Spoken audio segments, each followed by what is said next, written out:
Semangat pagi, sahabat budiman yang berbahagia. Semoga dalam keadaan sehat walafiat, selalu berada dalam lindungan Tuhan Yang Maha Esa. Pada kesempatan yang baik ini, saya akan mencoba memaparkan tentang program Merdeka Belajar sebagai upaya mewujudkan sumber daya manusia jenjang pendidikan dasar yang berwawasan global berkarakter Indonesia. Seperti kita ketahui bersama bahwa globalisasi ini berpengaruh terhadap berbagai sendi kehidupan, baik pada bidang ekonomi, politik, budaya, kesehatan, bahkan dunia pendidikan tidak terlepas dari pengaruh globalisasi ini. Sebelum kita bergerak lebih jauh, sudah tahu bukan apa arti dari globalisasi? Iya, betul sekali. Globalisasi berasal dari kata global, yang maknanya adalah universal. Secara umum, globalisasi diartikan sebagai suatu proses di mana antar individu, antar kelompok, antar negara saling berinteraksi, bergantung, terkait, dan saling mempengaruhi satu sama lainnya yang melintasi batas negara. Pada dunia pendidikan, globalisasi memiliki dua dampak yang tidak dapat kita elak dan hindari, yaitu dampak positif dan dampak negatif. Beberapa dampak positif yang bisa saya sebutkan diantaranya adalah: yang pertama, semakin mudahnya akses informasi. Yang kedua, globalisasi dalam pendidikan akan menciptakan manusia yang profesional dan berstandar internasional dalam bidang pendidikan. Yang ketiga, globalisasi akan membawa dunia pendidikan Indonesia bisa bersaing dengan negara-negara lain. Globalisasi akan menciptakan tenaga kerja yang berkualitas dan mampu bersaing dengan negara lain. Kemudian yang kelima, adanya perubahan struktur dan sistem pendidikan yang memiliki tujuan untuk meningkatkan mutu pendidikan, karena perkembangan ilmu pengetahuan dalam pendidikan akan terasa sangat pesat.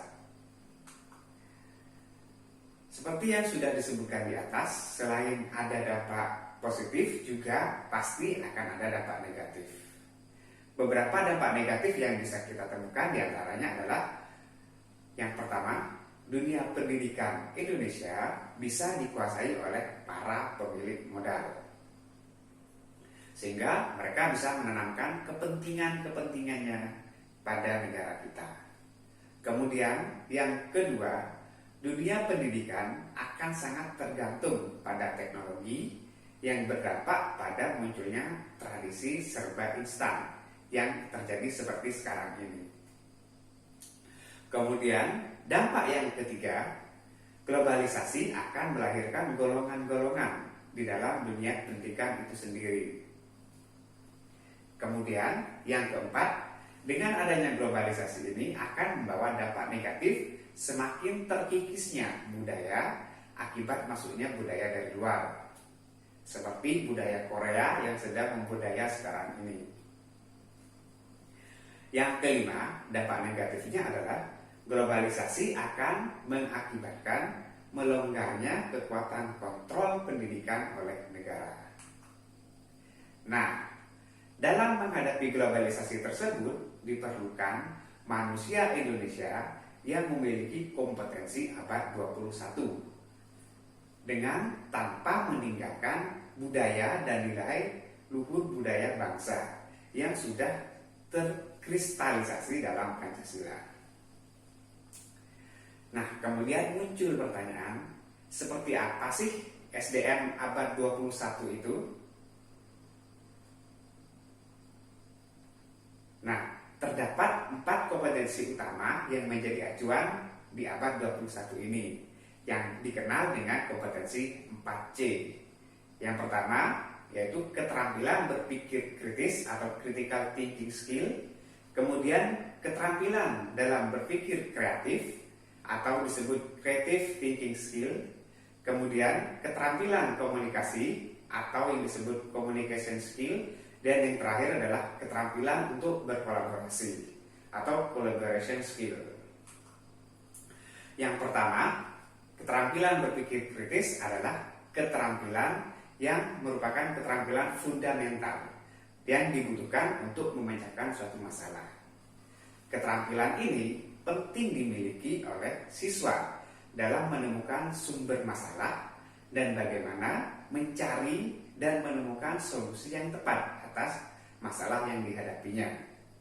Keterampilan berpikir kritis ini dapat ditanamkan dalam berbagai disiplin ilmu. Di sini, guru memiliki peranan penting dalam merancang dan mengembangkan program pembelajaran yang ditekankan atau lebih berfokus pada pemberdayaan keterampilan berpikir kritis ini. Kemudian, keterampilan yang kedua adalah keterampilan berpikir kreatif. Keterampilan ini merupakan keterampilan yang berhubungan dengan bagaimana menggunakan pendekatan yang baru untuk menyelesaikan suatu masalah, inovasi, dan penemuan. Keterampilan ini merupakan suatu tindakan yang benar-benar baru dan asli, baik secara pribadi atau secara budaya. Kesediaan siswa untuk berpikir tentang masalah atau tantangan, berbagi pemikiran dengan orang lain, dan mendengarkan umpan balik merupakan contoh-contoh konkret dalam kegiatan berpikir kreatif yang dapat ditunjukkan atau bisa ditanamkan pada siswa kita dalam kegiatan pembelajaran. Untuk yang selanjutnya, keterampilan yang ketiga yaitu keterampilan berkomunikasi.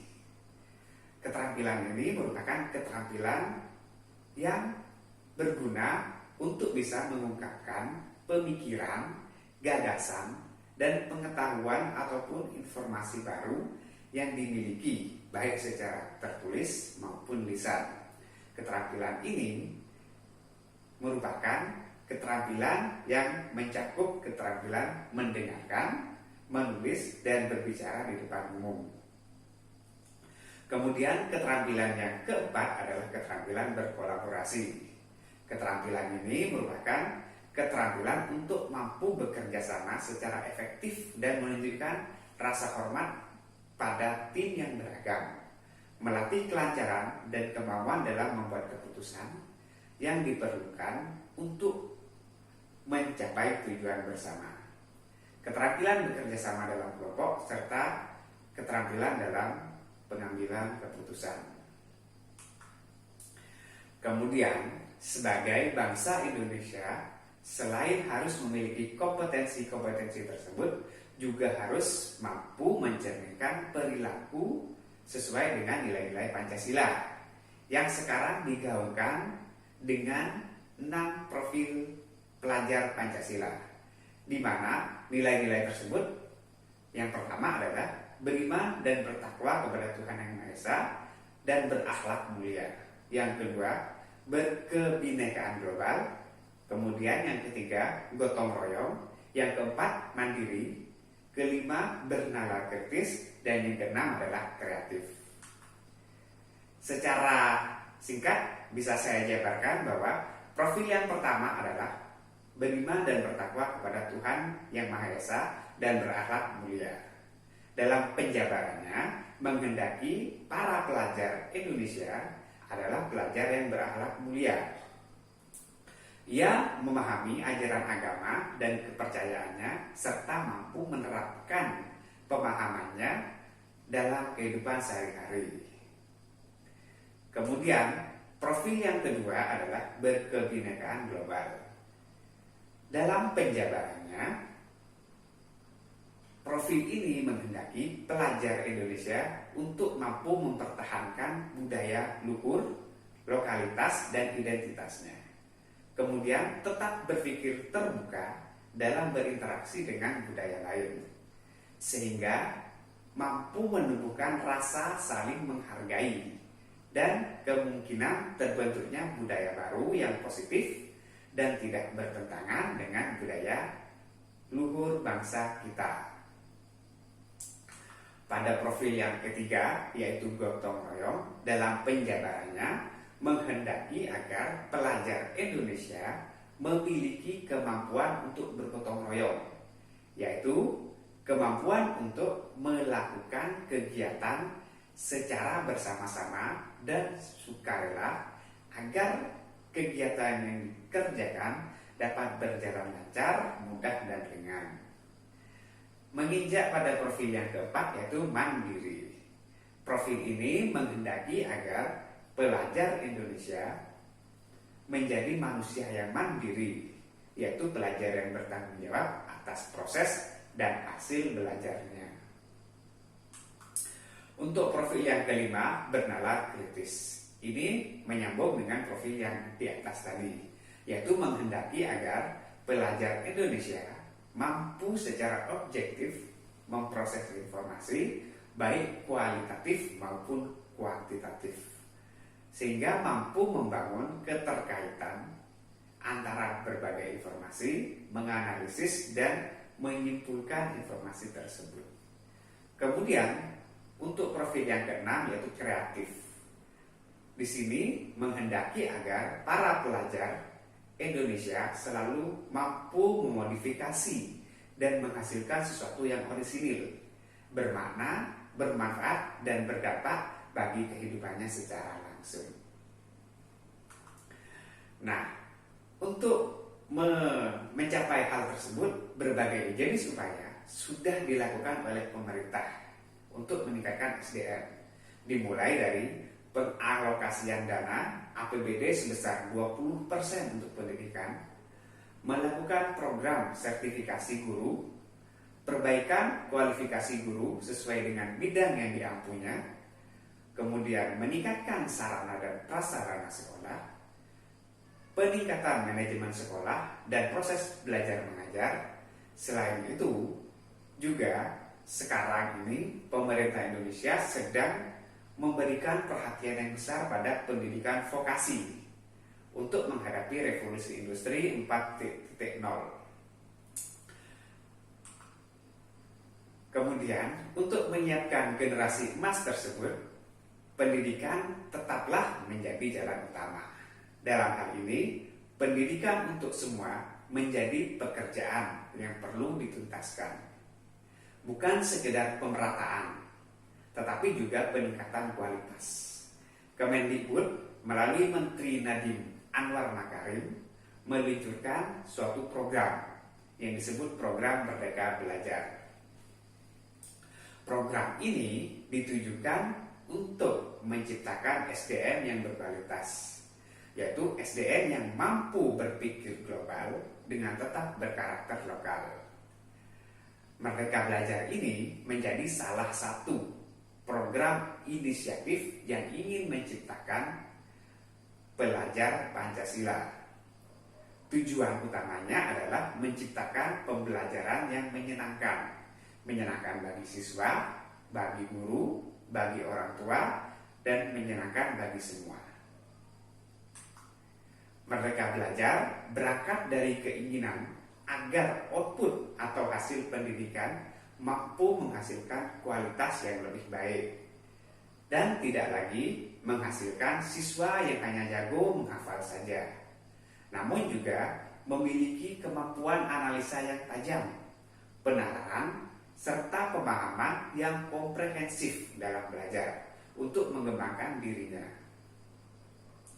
Merdeka Belajar merupakan pengaplikasian kurikulum dalam pembelajaran haruslah menyenangkan, ditambah dengan pengembangan berpikir inovatif dari para guru.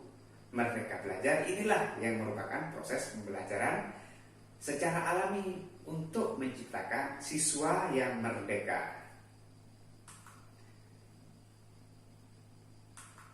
Sampai saat ini, program Merdeka Belajar sudah berada pada episode kelima, dengan masing-masing episode memiliki fokus tertentu.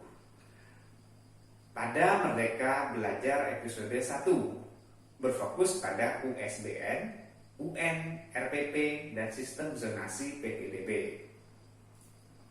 Merdeka Belajar episode 2 berfokus pada Kampus Merdeka Belajar yang berisi tentang sistem akreditasi perguruan tinggi, hak belajar 3 semester di luar prodi aslinya, kemudian pembukaan prodi baru, dan kemudahan dalam menjadi PTN-BH. Kemudian program Merdeka Belajar dilanjutkan lagi dengan Merdeka Belajar episode 3 yang berkaitan dengan percepatan pencairan dana BOS. Untuk Merdeka Belajar episode 4 berfokus pada organisasi penggerak. Kemudian yang terakhir adalah Merdeka Belajar episode 5, yaitu program pendidikan guru penggerak. Pada kesempatan kali ini akan dikaji program Merdeka Belajar yang berkaitan dengan upaya peningkatan SDM di jenjang pendidikan dasar, yaitu Merdeka Belajar episode 1, episode 3, episode 4, dan episode 5.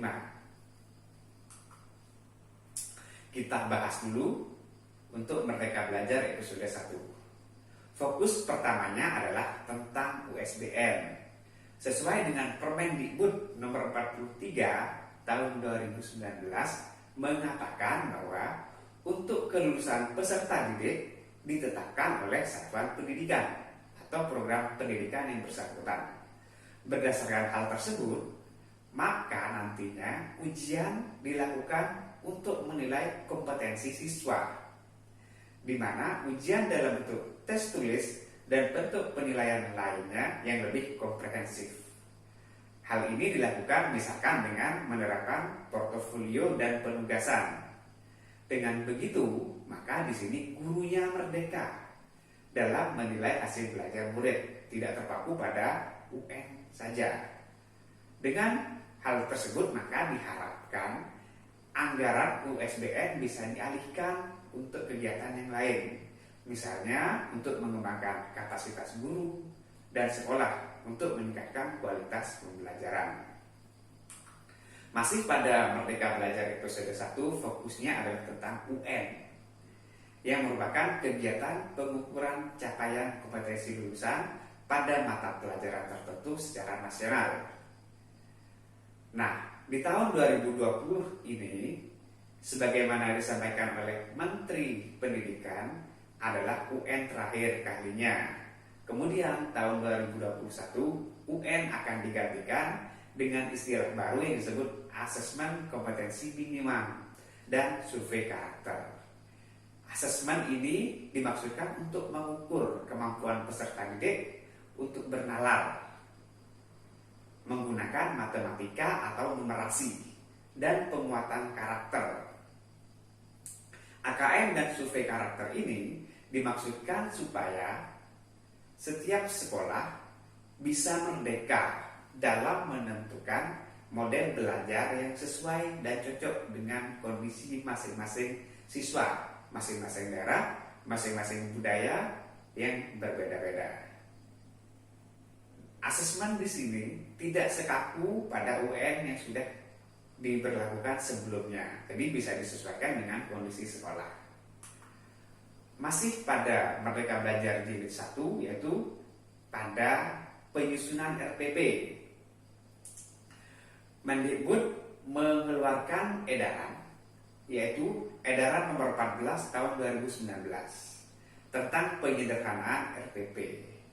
Berdasarkan hal tersebut, maka penyusunan RPP bisa menjadi lebih sederhana dengan memangkas beberapa komponen. Di sana, guru diberi keleluasaan dalam proses pembelajarannya untuk memilih, membuat, menggunakan, dan mengembangkan format RPP. Hal itu dilakukan karena gurulah yang mengetahui kebutuhan siswanya sesuai dengan daerahnya. Kemudian, dengan diberlakukannya hal tersebut, maka seorang guru bisa membuat RPP dengan 1 halaman saja, sehingga guru tidak terbebani dalam masalah penyusunan RPP, sehingga bisa lebih terfokus pada muridnya dalam mengajar dan mampu berinteraksi secara penuh dengan muridnya. Kemudian fokus yang keempat pada Merdeka Belajar yang pertama tentang PPDB. Pada tahun 2020 masih tetap menggunakan sistem zonasi. Bedanya adalah dalam pelaksanaannya lebih bersifat fleksibel. Di sini dimaksudkan agar dapat mengakomodir ketimpangan akses dan kualitas pendidikan di berbagai daerah. Hal terpenting dari Merdeka Belajar tentang PPDB ini adalah proporsi finalnya. Di sana daerah diberikan kewenangan untuk menentukan berapa jumlah zonasi ataupun jumlah per item tentang berapa siswanya yang akan diterima.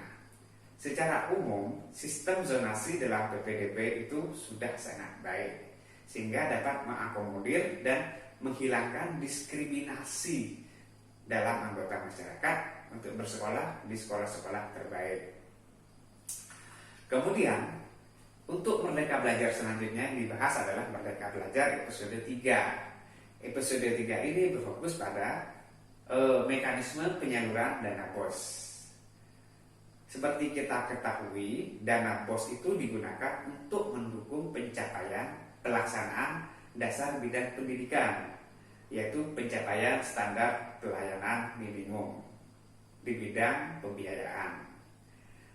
Sebelumnya, BOS ini sering terlambat sampai ke sekolah.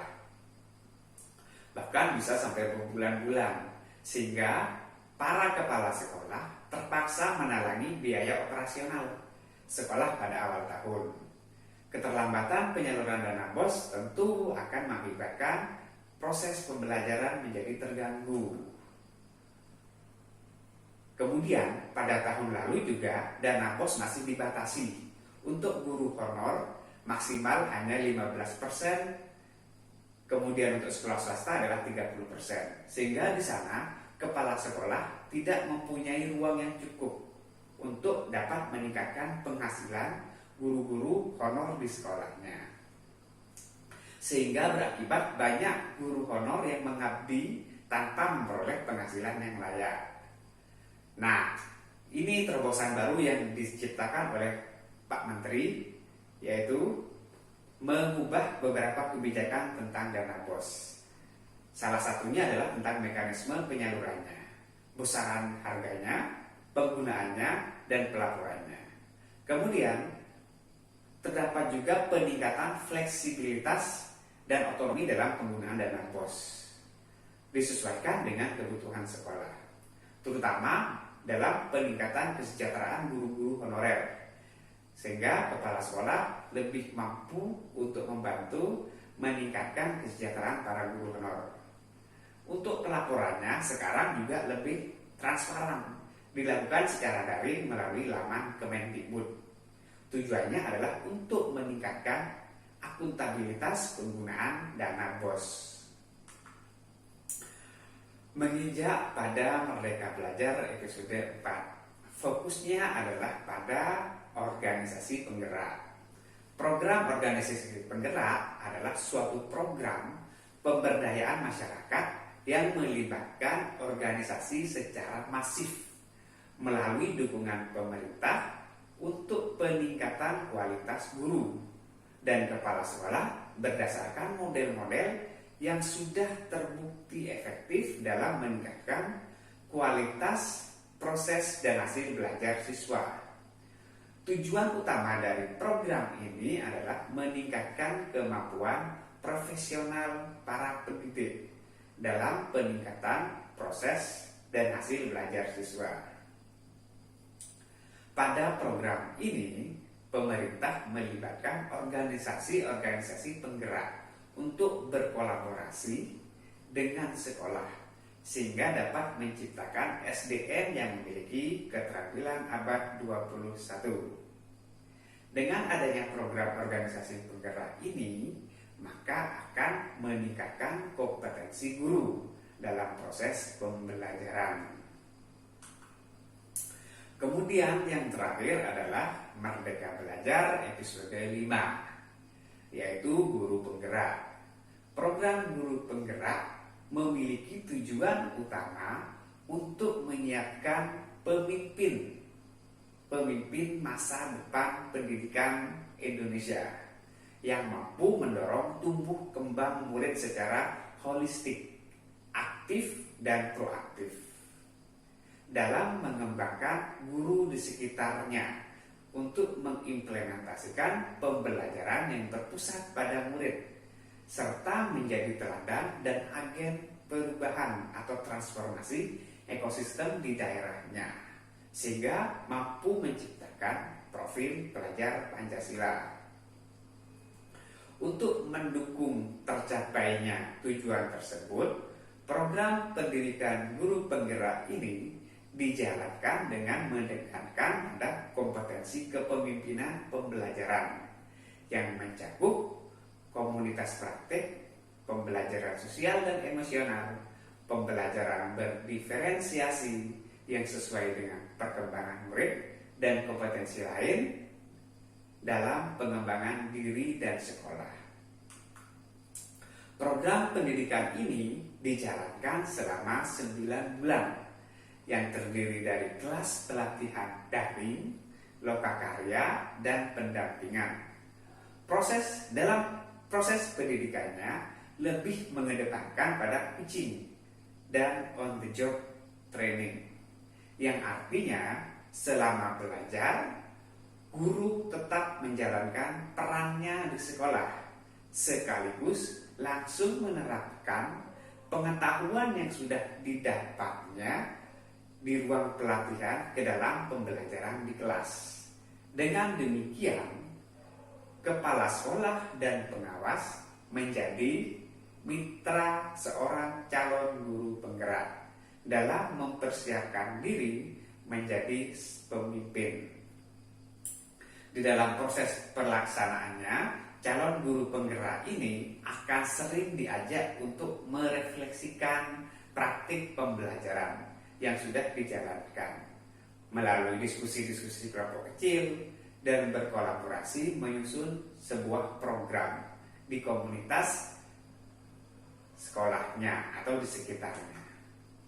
Melalui visi Merdeka Belajar, guru penggerak diharapkan dapat mencetak sebanyak mungkin agen-agen transformasi dalam ekosistem pendidikan yang mampu menghasilkan murid-murid berkompetensi global dan berkarakter Pancasila, mampu mendorong transformasi pendidikan Indonesia, mendorong peningkatan prestasi akademik murid, mengajar dengan kreatif, dan mengembangkan dirinya sendiri secara aktif. Di sini, guru penggerak diharapkan bisa berperan lebih dari peran guru saat ini.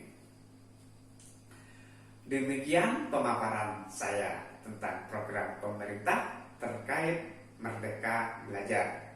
Terima kasih.